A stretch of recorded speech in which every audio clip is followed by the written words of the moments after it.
Twelfth class की physics में आज स्टार्ट कर रहे हैं करंट इलेक्ट्रिसिटी। देखिए तो करंट इलेक्ट्रिसिटी में हम 7 आर्टिकल्स में इस यूनिट को ख़त्म करेंगे। पहला आर्टिकल्स में पढ़ेंगे करंट, सेकंड आर्टिकल में रेजिस्टेंस, फिर नेक्स्ट में पढ़ेंगे कॉम्बिनेशन ऑफ रेजिस्टेंस, और नेक्स्ट में हम पढ़ेंगे फोर्थ आर्टिकल्स में 2 पार्ट होंगे, एक किर्चॉफ करंट लॉ और एक किर्चॉफ वोल्टेज लॉ, मतलब केसीएल और केबीएल।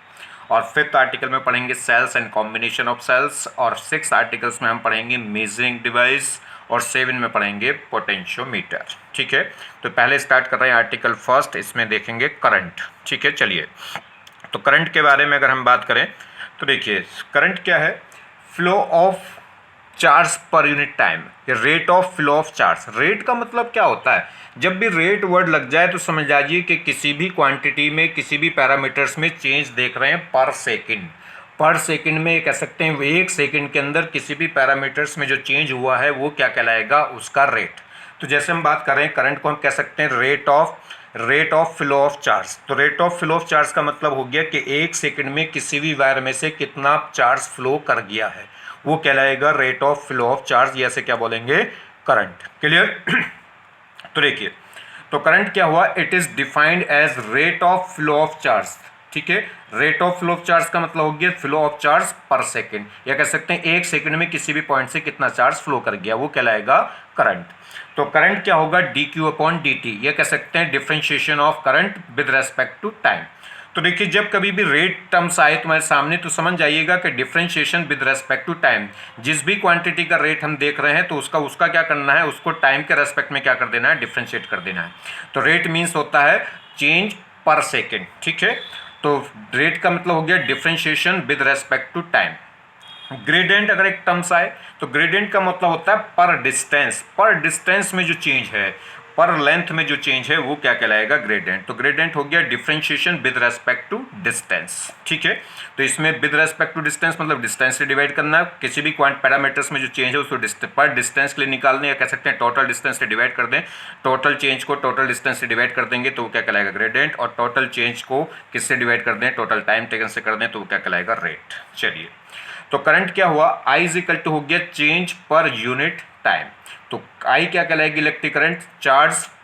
तो इलेक्ट्रिक करंट क्या कहलाएगी, चार्ज पर यूनिट टाइम, ये कह सकते हैं Q upon T, total charge flow upon total time taken. ठीक है, क्यू हो गया चार्ज फ्लो और टी क्या हो गया, टाइम में। तो टी टाइम में अगर कितना चार्ज फ्लो कर गया, क्यू फ्लो कर गया है किसी भी पॉइंट से, तो जो करंट फ्लो कर गई वो क्या कहलाएगी, क्यू अपॉन टी, ये कह सकते हैं एक सेकंड में कितना चार्ज फ्लो कर गया। अगर हम बात करें करंट की तो करंट क्या है, एक स्केलर क्वांटिटी है, डायरेक्शन इसमें होती है। अगर हम बात करें कि किसी भी वायर में करंट जा रही तो ए से बी को जा रही है, बी से सी को जा रही है, तो डायरेक्शन इसमें होगी, मैग्नीट्यूड भी होगा, डायरेक्शन भी होगी, मगर फिर भी ये स्केलर क्वांटिटी होती है। क्यों? क्योंकि ये वेक्टर एडिशन को फॉलो नहीं करती, ये ऑर्डिनरी अलजेब्रिक सम को फॉलो करती है, इसलिए क्या हो गई ये स्केलर क्वांटिटी। क्लियर? तो करंट क्या है, इसमें वेक्टर, इसमें मैग्नीट्यूड भी है, डायरेक्शन भी है, मगर फिर भी क्या है, ये वेक्टर क्वांटिटी नहीं है, क्योंकि इसमें क्या है, वेक्टर एडिशन को फॉलो नहीं करती। किसको फॉलो करती है, ऑर्डिनरी अलजेब्रिक एडिशन को, इसलिए क्या कहलाएगी, स्केलर क्वांटिटी।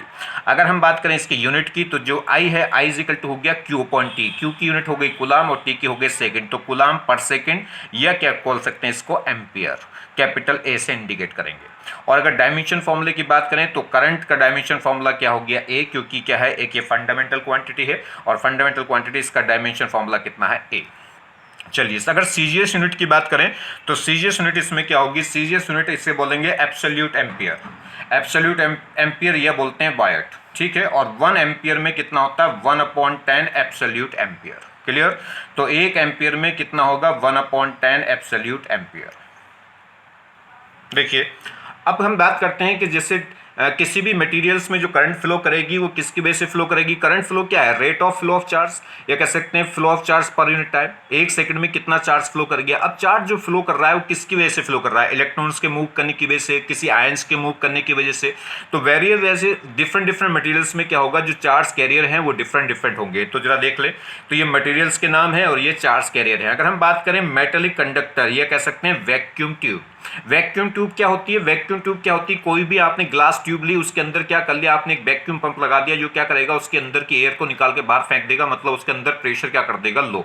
तो ऐसी कोई भी ग्लास ट्यूब जिसके अंदर प्रेशर क्या, जिसके अंदर वैक्यूमनेस आ जाए, या कह सकते हैं प्रेशर क्या हो जाए, लो हो जाए, जिसके अंदर की गैस को हम निकाल के बाहर फेंक दे, तो उसे बोलते हैं वैक्यूम ट्यूब। जिसमें हमने यूज किया था कहाँ, जब इलेक्ट्रॉन प्रोटॉन की डिस्कवरी की थी, तो उसमें क्या लिया था हमने, वैक्यूम ट्यूब ली थी। ठीक है, चलिए तो बात करें कि मेटेलिक कंडक्टर, कोई भी मेटेलिक कंडक्टर हो या कोई वैक्यूम ट्यूब हो, तो उसमें जो करंट फ्लो होती है, उस करंट फ्लो का जो चार्ज कैरियर होता है, करंट जब भी फ्लो होगी जब चार्ज फ्लो करेगा, और चार्ज फ्लो किसकी वजह से करेगा, तो कौन है इसमें जो चार्ज फ्लो कराता है, कौन है, फ्री इलेक्ट्रॉन्स।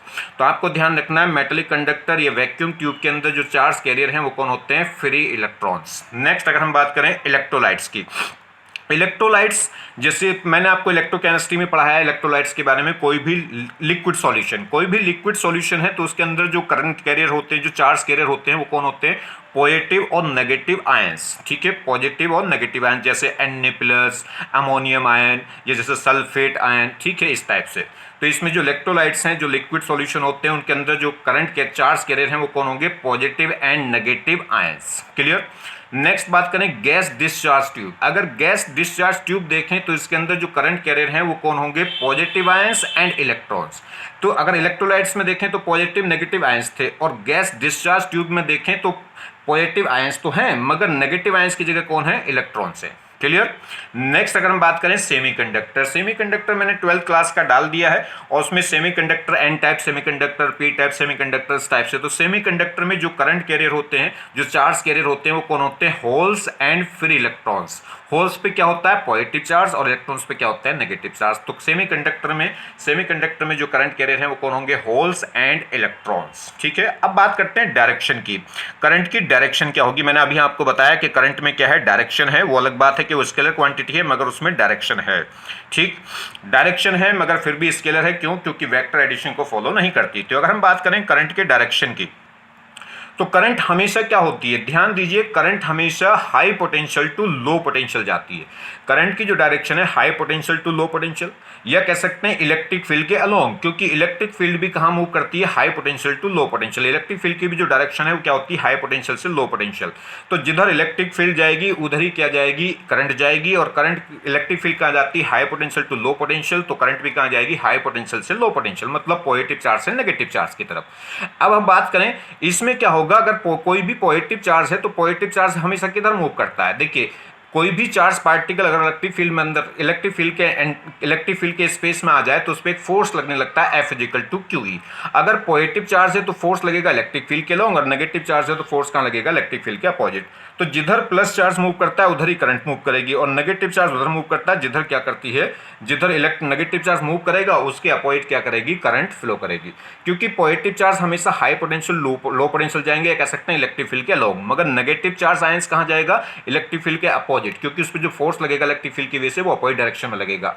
ठीक है, तो ध्यान देना है कि जो करंट है वो जाती है high potential to low potential, ये कह सकते हैं इलेक्ट्रिक फील्ड के अलोंग, ये कह सकते हैं जिधर प्लस चार्ज मूव करेगा उधर, ये कह सकते हैं जिधर नेगेटिव चार्ज मूव करेगा उसके अपोजिट। ठीक है, चलिए, तो इन the direction of flow of positive charge, तो जो करंट की डायरेक्शन ऑफ करंट क्या है, तो डायरेक्शन ऑफ करंट क्या है, in the direction of flow of positive charge, जिधर पॉजिटिव चार्ज फ्लो करेगा उधर ही करंट क्या करेगी, फ्लो करेगी, और opposite to the negative charge, या नेगेटिव चार्ज जिधर मूव करेगा उसके अपोजिट। क्लियर हो गई बात। चलिए, क्यों, क्योंकि पॉजिटिव चार्ज कहाँ मूव करता है, हाई पोटेंशियल टू पोटेंशियल, या कह सकते हैं इलेक्ट्रिक फील्ड के अलोंग, और नेगेटिव चार्ज कहाँ मूव करता है, low potential to high potential, या कह सकते हैं इलेक्ट्रिक फील्ड के अपोजिट। चलिए, तो जिधर प्लस चार्ज मूव करेगा उधर ही करंट जाएगी, और जिधर नेगेटिव चार्ज मूव करेगा उसके अपोजिट डायरेक्शन में क्या होगी, करंट होगी। तो किसी भी प्लस चार्ज की वजह से जो करंट है उसकी डायरेक्शन वही होगी जो पॉजिटिव चार्ज की डायरेक्शन है, और किसी भी नेगेटिव चार्ज की वजह से करंट की डायरेक्शन वो होगी जो नेगेटिव चार्ज की जो डायरेक्शन है उसके अपोजिट डायरेक्शन में क्या होगा। देखिए, एक प्रॉब्लम से समझे क्या कह रहा है प्रॉब्लम में, ये कह रहा है in A gaseous discharge tube 2 × 10⁻18 electrons per second, एक सेकंड में इतने इलेक्ट्रॉन्स। तो क्या किसकी वैल्यू दे दी है, n/t की वैल्यू दे दी। n क्या है, नंबर ऑफ इलेक्ट्रॉन, और अपॉन में क्या दे दिया, t, तो n/t की वैल्यू दी है, ना कि नंबर ऑफ इलेक्ट्रॉन्स की। ये कह रहा है in a gas discharge tube 2 × 10⁻18 electrons per second, are moving from left to right, left से राइट को इतने इलेक्ट्रॉन एक सेकंड में मूव कर रहे हैं, and 3 × 10⁻18 proton per second are moving from right to left, calculate equivalent current. तो देखिए एक हमारे पास क्या है, गैस डिस्चार्ज ट्यूब है, इसके अंदर इलेक्ट्रॉन्स भी मूव कर रहे हैं और प्रोटॉन्स भी मूव कर रहे हैं। उसने कहा कि 2 × 10⁻18 इलेक्ट्रॉन्स पर सेकंड मतलब एक सेकंड में इतने इलेक्ट्रॉन्स मूव कर गए किधर से, लेफ्ट से राइट को। तो देखिए लेफ्ट से राइट को इलेक्ट्रॉन्स मूव करे तो इलेक्ट्रॉन जिधर मूव करेंगे उसके अपोजिट क्या करेगी, करंट मूव करेगी। क्यों? क्योंकि करंट पे क्या होता है, देखिए इलेक्ट्रॉन्स पे क्या है, नेगेटिव चार्ज, और जिधर नेगेटिव चार्ज मूव करेगा उसके अपोजिट क्या मूव करेगी, करंट। तो ये जो करंट हो गई ये किसकी वजह से हो गई, इलेक्ट्रॉन्स की वजह से करंट। तो इलेक्ट्रॉन की वजह से जो करंट है वो कहाँ जाएगी, राइट टू लेफ्ट। चलिए अब वो कह रहा है कि 3 × 10⁻18 प्रोटॉन्स पर सेकेंड मूव कर गए कहां, राइट से लेफ्ट को। राइट से लेफ्ट को कौन जा रहे हैं, प्रोटॉन्स। तो प्रोटॉन्स कहां जा रहे हैं, राइट से लेफ्ट जा रहे हैं। प्रोटॉन पे क्या होता है, पॉजिटिव चार्ज, तो प्लस चार्ज जिधर मूव करेगा उधर ही क्या जाएगी, करंट। तो प्रोटॉन की वजह से जो करंट होगी वो भी क्या होगी, वो भी राइट से लेफ्ट होगी। तो इसकी वजह से भी करंट कहां आ गई, राइट से लेफ्ट, और यहां भी करंट क्या आ गई, राइट से लेफ्ट। तो दोनों करंट सेम डायरेक्शन में आ गई तो क्या हो जाएंगी, ऐड। तो जो नेट करंट आएगी वो क्या आएगी, इलेक्ट्रॉनिक करंट प्लस प्रोटॉनिक करंट, क्योंकि दोनों की डायरेक्शन क्या हो गई, सेम हो गई। अब बात कर लेते हैं होगी कितनी ये करंट, देखिए। तो देखिए I इजिकल टू क्या है, Q/T, और हम फर्स्ट यूनिट में पढ़ के आए हैं कि Q इजिकल टू क्या होता है, NE, जहां पे N क्या है, नंबर ऑफ इलेक्ट्रॉन्स, और E क्या है, एक इलेक्ट्रॉन का चार्ज। तो टोटल चार्ज अगर हमें निकालना है तो Q इजिकल टू होता है NE, और अपॉन में Q को T से डिवाइड कर देंगे तो क्या आएगी, करंट। तो करंट इक्वल होगी Q/T, और Q को लिख सकता हूं N × E, तो अपॉन T। अब मुझे दे रखा है कि इतने इलेक्ट्रॉन्स 2 × 10⁻18 इलेक्ट्रॉन पर सेकेंड का मतलब किसकी वैल्यू दे रखी है, N/T की। तो N/T की वैल्यू हमें दे रखी कितनी, 2 × 10⁻18, या फिर आप रखो T की वैल्यू 1 रख लोगे तो N की वैल्यू कितनी रखोगे, 2 × 10⁸, या तो ऐसे रख लो, या तो T को आप 1 मान लो, और तो N की वैल्यू क्या हो जाएगी, 2 × 10⁸, या कह लो N/T की वैल्यू ही कितनी दे रखी है हमें, 2 × 10⁸। चलिए तो मैं इलेक्ट्रॉनिक करंट देखूं, इलेक्ट्रॉन्स की वजह से जो करंट होगी वो क्या होगी, NE/T, और N/T की वैल्यू कितनी है, 2 × 10⁸, और E क्या है, एक इलेक्ट्रॉन का चार्ज, वो कितना होगा, 1.6 × 10⁻−19 कूलम। तो इतने एम्पियर की करंट आएगी। तो इसे सोल्व करेंगे तो यहाँ से कितना आ रहा है, 0.32 एम्पियर। तो ये करंट तो आ गई इलेक्ट्रॉन की वजह से। बात करें प्रोटॉन की वजह से, तो प्रोटॉन की वजह से भी सेम यही फॉर्मूला लगेगा, NE/T। N/E की वैल्यू तो कितनी दे रखी है, 3 × 10⁸। उन्होंने कहा कि इतने प्रोटॉन पर सेकंड में क्या कर गए, मूव कर गए, और एक प्रोटॉन पे चार्ज होता कितना है, 1.6 × 10⁻−19 कूलम। दोनों पे सेम चार्ज होता है, जितना इलेक्ट्रॉन पे उतना ही प्रोटॉन पे, बस इस पर नेगेटिव का होता है, इस पे पॉजिटिव का। तो इसकी वजह से जो करंट आ गई वो कितनी, अगर सोल्व करेंगे तो कितना आ गया, 0.48 एम्पियर। अब दोनों की डायरेक्शन क्या थी, करंट की डायरेक्शन, इलेक्ट्रॉनिक करंट और प्रोटॉनिक करंट दोनों लेफ्ट राइट से कहां जा रही थी, लेफ्ट, दोनों क्या हो गई थी, ऐड। तो नेट करंट आ गई, दोनों के सम को ऐड कर, दोनों को ऐड कर देंगे तो नेट करंट आ जाएगी। क्लियर होगी बात। चलिए तो दोनों करंट ऐड क्यों हो गई, क्योंकि दोनों की डायरेक्शन सेम आ रही थी, किधर, राइट से लेफ्ट की तरफ। नेक्स्ट प्रॉब्लम देखते हैं।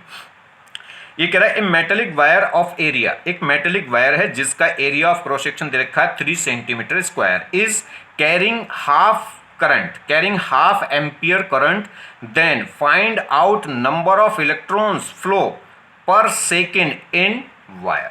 ये कह रहा है एक मेरे पास मेटेलिक वायर है, तो मेटेलिक वायर है तो उसके अंदर करंट के चार्ज कैरियर कौन होंगे, इलेक्ट्रॉन्स ही होंगे, और उस वायर का क्रॉस सेक्शन एरिया कितना दे रखा है, 3 सेंटीमीटर स्क्वायर। ये कह रहा है कि इस वायर के अंदर हाफ एम्पियर की करंट फ्लो कर रही है, तो फाइंड आउट करना है number of electrons flow per second.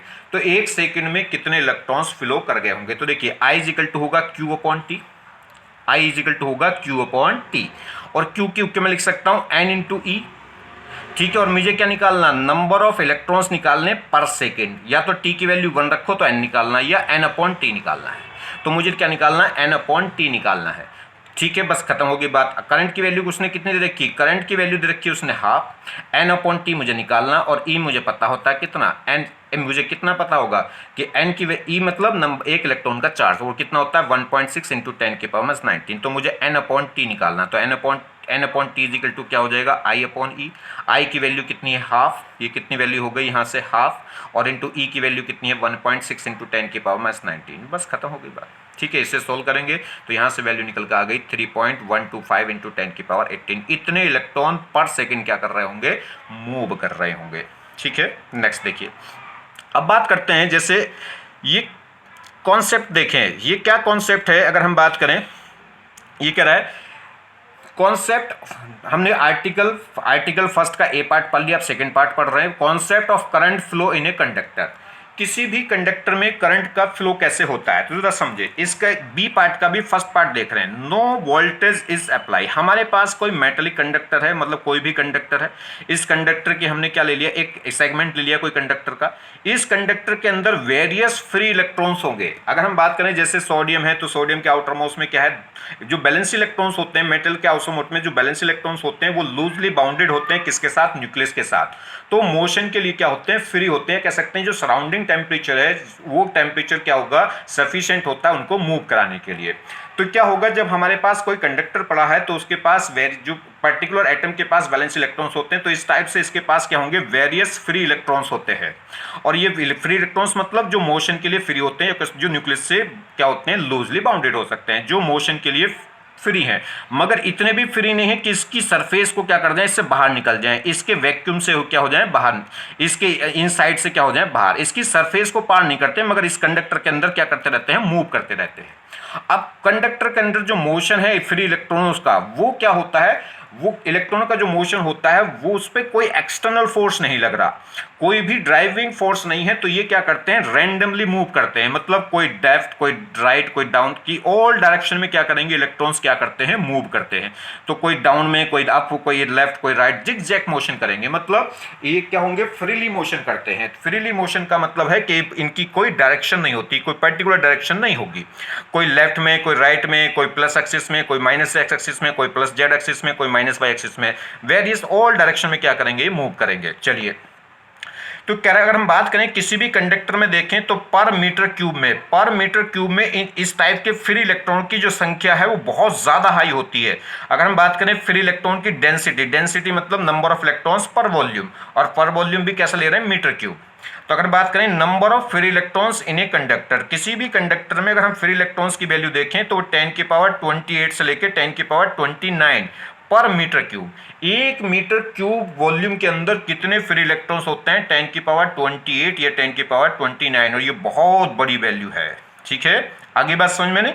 तो एक मीटर क्यूब के अंदर इतने ज्यादा फ्री इलेक्ट्रॉन्स होते हैं, और ये फ्री इलेक्ट्रॉन्स क्या होते हैं, मोशन के लिए फ्री होते हैं, मगर ऑल डायरेक्शन में। ये बड़ी इंपॉर्टेंट बात है, मोशन के लिए तो फ्री है, मूव तो करते हैं, मगर किस में, ऑल डायरेक्शन में मूव करते हैं। और जब ऑल डायरेक्शन में मूव करेंगे तो नेट चार्ज फ्लो क्या आएगा, जीरो आएगा, क्योंकि जितना इलेक्ट्रॉन, मान लीजिए जितने इलेक्ट्रॉन लेफ्ट भागे होंगे तो उतने इलेक्ट्रॉन राइट भी भाग गए होंगे, और जब जितना चार्ज लेफ्ट गया होगा उतना चार्ज राइट भी आ गया होगा, तो नेट चार्ज फ्लो क्या रह जाएगा, जीरो। और नेट चार्ज फ्लो जीरो रह जाएगा तो इसकी वजह से करंट फ्लो क्या आ जाती है, जीरो आ जाती है।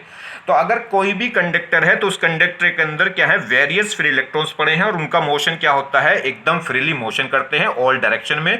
ऑल डायरेक्शन में फ्रीली मोशन करेंगे तो उसकी वजह से जो नेट चार्ज फ्लो है वो क्या आता है, जीरो। और जब नेट चार्ज फ्लो जीरो आएगा तो करंट फ्लो क्या आ जाएगी, जीरो।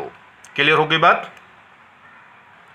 तो देखिए कह रहा है when no battery is connected to a conducting wire then free electrons move randomly and basically their movement is due to temperature of surrounding। ये कह रहा है अगर कोई भी कंडक्टर है, अगर उस पर कोई भी बैटरी कनेक्टेड नहीं है, मतलब कोई भी ईएमएफ, कोई भी वोल्टेज नहीं लगा, या कह सकते हैं कोई इलेक्ट्रिक फील्ड उसके अंदर जनरेट नहीं हो रहा है, तो इलेक्ट्रॉन्स उसके अंदर फ्री इलेक्ट्रॉन्स हैं, वो मोशन तो करेंगे, मगर उनका जो मोशन है वो रैंडमली मोशन होता है। और रैंडमली मोशन का मतलब है कि बेसिकली जो मोमेंट होगा, अगर moment basically their moment is due to the temperature, उनका जो मोमेंट होता है वो किसकी वजह से होता है, सराउंडिंग टेम्परेचर की वजह से, सराउंडिंग हीट की वजह से। ठीक, मगर वो मूव करेंगे रैंडमली, और रैंडमली मूव करेंगे तो उनका जो नेट चार्ज फ्लो है वो क्या जाता है, जीरो, क्योंकि जितने इलेक्ट्रॉन्स लेफ्ट मूव कर जाएंगे उतने राइट मूव कर जाएंगे, तो नेट चार्ज फ्लो क्या आ जाएगा, जीरो आ जाएगा।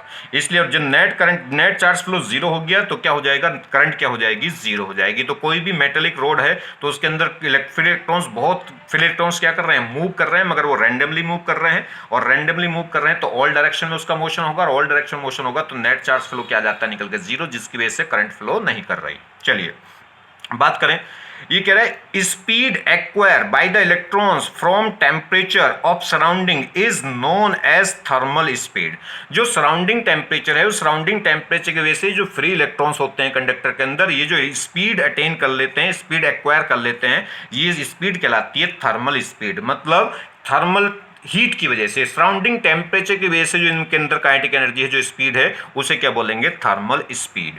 अब बात करें according to kinetic thermal energy, अगर हम बात करें according to kinetic thermal energy, ये कह सकते हैं काइनेटिक थ्योरी ऑफ गैसेस के बेसिस पर अगर हम बात करें तो इसमें क्या है, अगर हम बात करें तो देखिए इसके अकॉर्डिंग हम आपने अब क्या पढ़ा था अभी, ये देखिए काइनेटिक थ्योरी ऑफ गैसेस के अकॉर्डिंग अगर हम बात करें तो इसमें क्या होगा, काइनेटिक थ्योरी किसी भी मॉलिक्यूल्स की जो काइनेटिक एनर्जी है वो कितनी होगी, या किसी भी पर्टिकुलर पार्टिकल की जो काइनेटिक एनर्जी है वो कितनी होती है, 3/2 kT।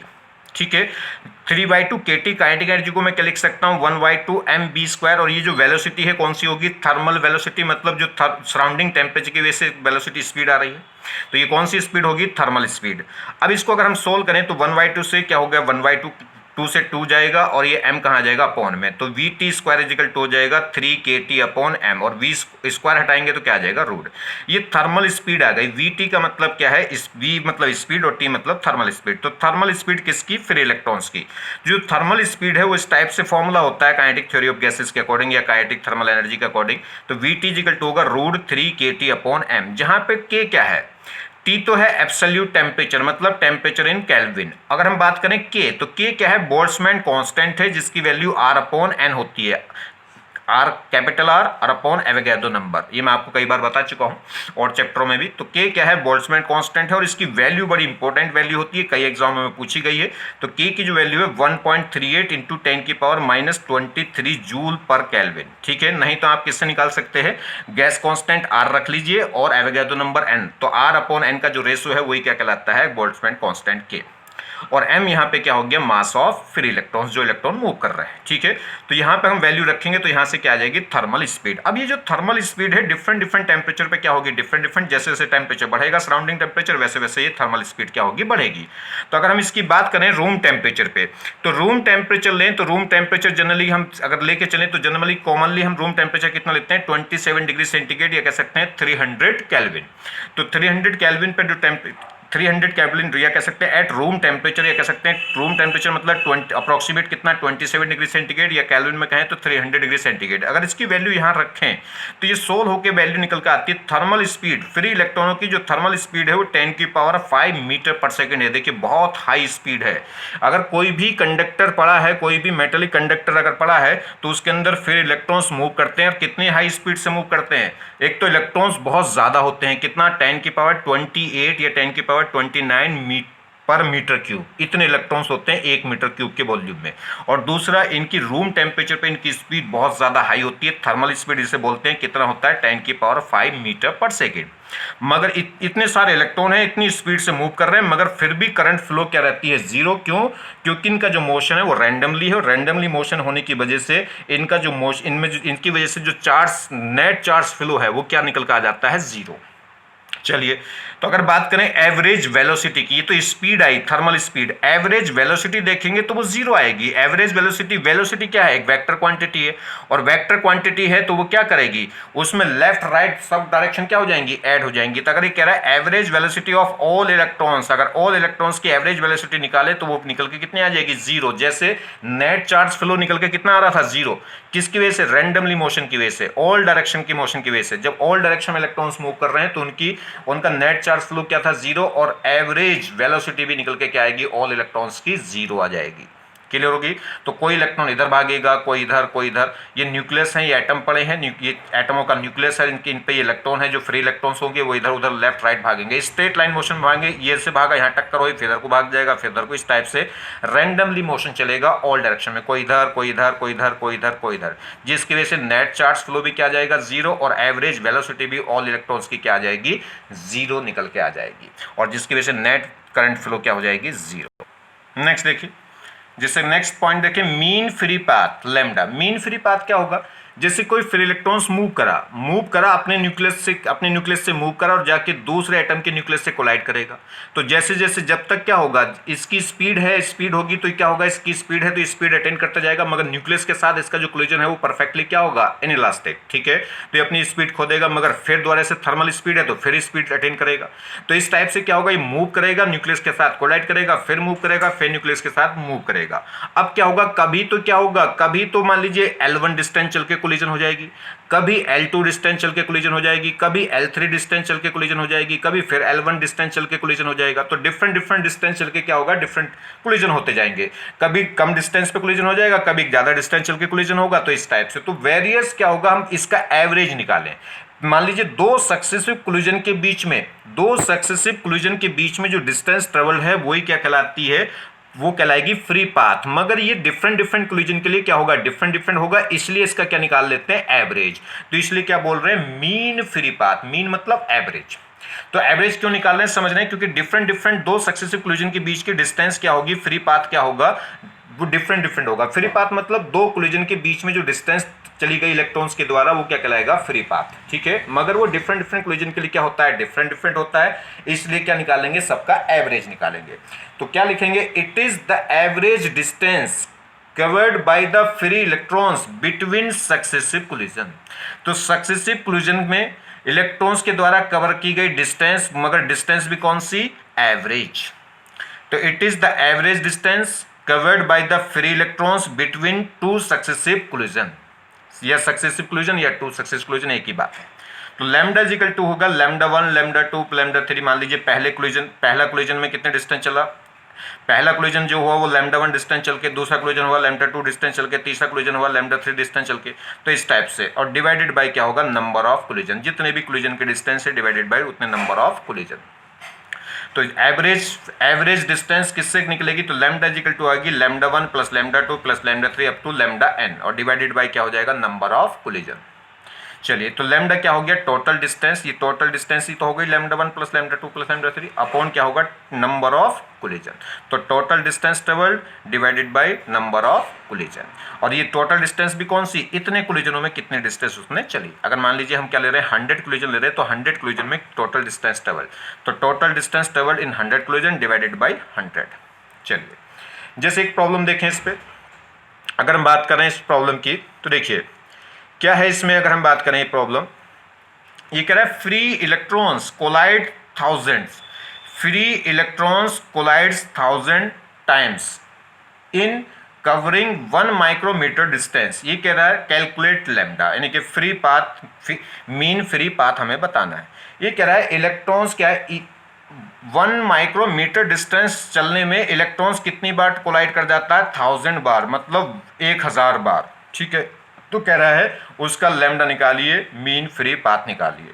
तो मीन फ्री पाथ क्या होगा, total distance upon total number of collisions. तो टोटल डिस्टेंस कितनी है, 1 माइक्रोमीटर, माइक्रो मतलब 10⁻⁻6 मीटर।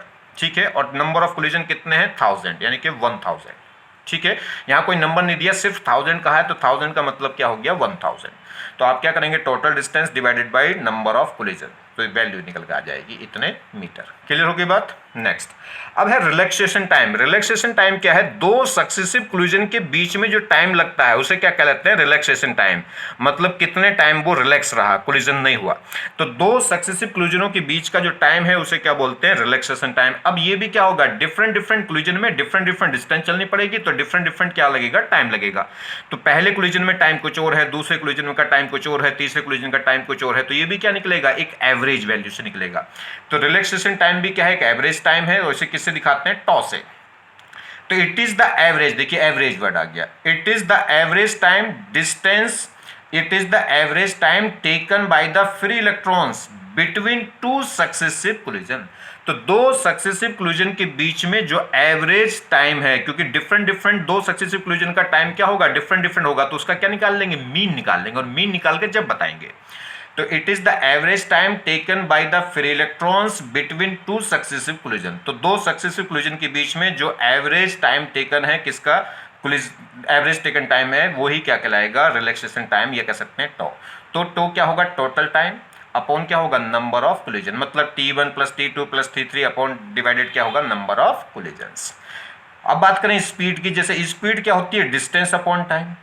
स्पीड क्या होगी, डिस्टेंस अपॉन टाइम। अब डिस्टेंस तो क्या है, मीन फ्री पाथ, तो लैम्डा, और टाइम क्या है, टॉ, एवरेज टाइम। ठीक है, तो जो थर्मल स्पीड है, तो थर्मल स्पीड का एक फॉर्मूला ये भी आ गया। तो थर्मल स्पीड, स्पीड कौन सी, थर्मल स्पीड ही तो होगी, इलेक्ट्रॉन्स जो फ्री इलेक्ट्रॉन्स है कंडक्टर के अंदर वो, और जब तक बैटरी नहीं लगती तो सिर्फ किसकी वजह से मूव कर रहे हैं, सराउंडिंग टेम्परेचर की वजह से। तो स्पीड होगी डिस्टेंस अपॉन टाइम। तो थर्मल स्पीड देखेंगे तो क्या होगा, mean free path divided by relaxation time. तो speed distance upon time, distance कौन हो गया लैम्डा और टाइम कौन हो गया टॉ। तो वीटी क्या हो जाएगा, लैम्डा अपॉन टॉ। देखिए तो टर्म्स हैं कुछ और ये ऑर्डर है, ये ऑर्डर पूछे जा सकते हैं जनरली इनकी, जनरली मतलब नॉर्मल ये वैल्यू। देखिए तो अगर हम बात करें थर्मल स्पीड की, फ्री इलेक्ट्रॉन्स की थर्मल स्पीड रूम टेम्परेचर पे कितनी होती है, 10⁵ मीटर पर सेकेंड। या अगर हम बात करें लैम्डा, अगर रिलैक्सेशन टाइम अगर हम वो देखें रिलैक्स मीन फ्री पाथ, तो मीन फ्री पाथ क्या होगा, उसकी नॉर्मल वैल्यू कितनी निकल कर आती है, 10⁻⁹ मीटर। दो सक्सेसिव कोलिजन के बीच के डिस्टेंस मीन एवरेज कितनी होती है, 10⁻⁹। अगर टो की हम जनरली बात करें तो कितनी होगी, 10⁻⁴ सेकेंड। ये सब वैल्यू किस पे है, रूम टेम्परेचर पे, मतलब 27 डिग्री सेंटीग्रेड या कह सकते हैं 300 केल्विन। तो वीटी की वैल्यू के अप्रोक्सीमेट कितना, 10⁵, लैम्डा की वैल्यू 10⁻⁹ मीटर और टो की वैल्यू 10⁻⁴ सेकेंड।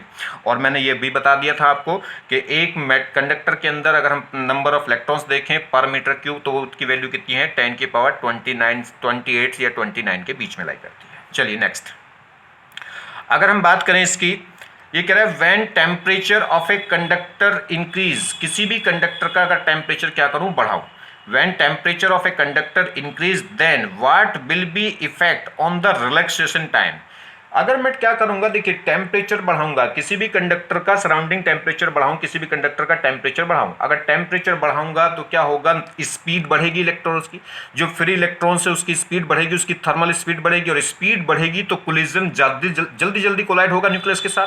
जब स्पीड बढ़ गई तो अगर टेम्परेचर बढ़ाएंगे तो क्या होगा, थर्मल स्पीड बढ़ेगी, थर्मल स्पीड बढ़ेगी तो कोलिजन, नंबर ऑफ कोलिजन क्या होंगे, बढ़ जाएंगे, और नंबर ऑफ कोलिजन बढ़ गए तो रिलैक्सेशन तो रिलैक्सेशन टाइम किससे निकलता है, total time divided by number of collision, और नंबर ऑफ कोलिजन बढ़ेंगे तो रिलैक्सेशन टाइम क्या हो जाएगा, घट जाएगा। तो देखिए तो देयरफॉर नंबर ऑफ कोलिजन, जब हम टेम्परेचर बढ़ाएंगे तो उससे थर्मल स्पीड बढ़ेगी, और स्पीड बढ़ेगी तो नंबर ऑफ कोलिजन क्या होंगे, बढ़ जाएंगे, और नंबर ऑफ कोलिजन बढ़ जाएंगे तो रिलैक्सेशन टाइम क्या है, घट जाएगा, क्योंकि रिलैक्सेशन टाइम क्या होता है, total time divided by number of collision. तो नंबर ऑफ कोलिजन अब अगर बढ़ गए तो रिलैक्सेशन टाइम क्या हो जाएगा, घट जाएगा। क्लियर होगी बात। अब हम नेक्स्ट टॉपिक में पढ़ेंगे कि अगर किसी कंडक्टर में कोई हम क्या करते हैं, सप्लाई लगा दे, सप्लाई मतलब कोई बैटरी लगा दे, कोई ईएमएफ जनरेट कर दे, उस पर कोई भी वोल्टेज जनरेट कर देंगे, वोल्टेज जनरेट करेंगे तो वहाँ पे एक इलेक्ट्रिक फील्ड जनरेट हो जाएगा, और इलेक्ट्रिक फील्ड जनरेट हो जाएगा तो अब जो रैंडमली मोशन था फ्री इलेक्ट्रॉन्स का वो क्या होने लगेगा, एक्सीडेंट। इलेक्ट्रिक फील्ड उस पर एक फोर्स लगेगा जिससे उनकी डायरेक्शन क्या हो जाएगी, एक पर्टिकुलर डायरेक्शन में वो मूव करने लगेंगे, और पर्टिकुलर डायरेक्शन में मूव करेंगे तो उनकी वजह से नेट करंट फ्लो आ जाएगी, मतलब नेट चार्ज फ्लो आ जाएगा, जिससे करंट फ्लो कर जाएगी कंडक्टर के अंदर। तो कंडक्टर के अंदर जब तक करंट फ्लो नहीं करती जब तक उस पर कोई भी एक्सटर्नल इलेक्ट्रिक फील्ड ना हम लगाएं, ठीक है, या कह सकते हैं कोई भी बैटरी ना लगाएं, या कोई भी क्या है वोल्टेज उसको अप्लाई ना करें। जब तक वोल्टेज अप्लाई नहीं करेंगे तब तक क्या होगा, इलेक्ट्रॉन्स रैंडमली मोशन करेंगे, उस केस में नेट चार्ज फ्लो जीरो, तो करंट फ्लो क्या रहेगी, जीरो। चलिए देखिए, जिस भी बच्चे को लगता है कि 100% पेपर सोल्व करना मुश्किल है तो वो कांटेक्ट कर सकता है मेरे से 8218612398 पर।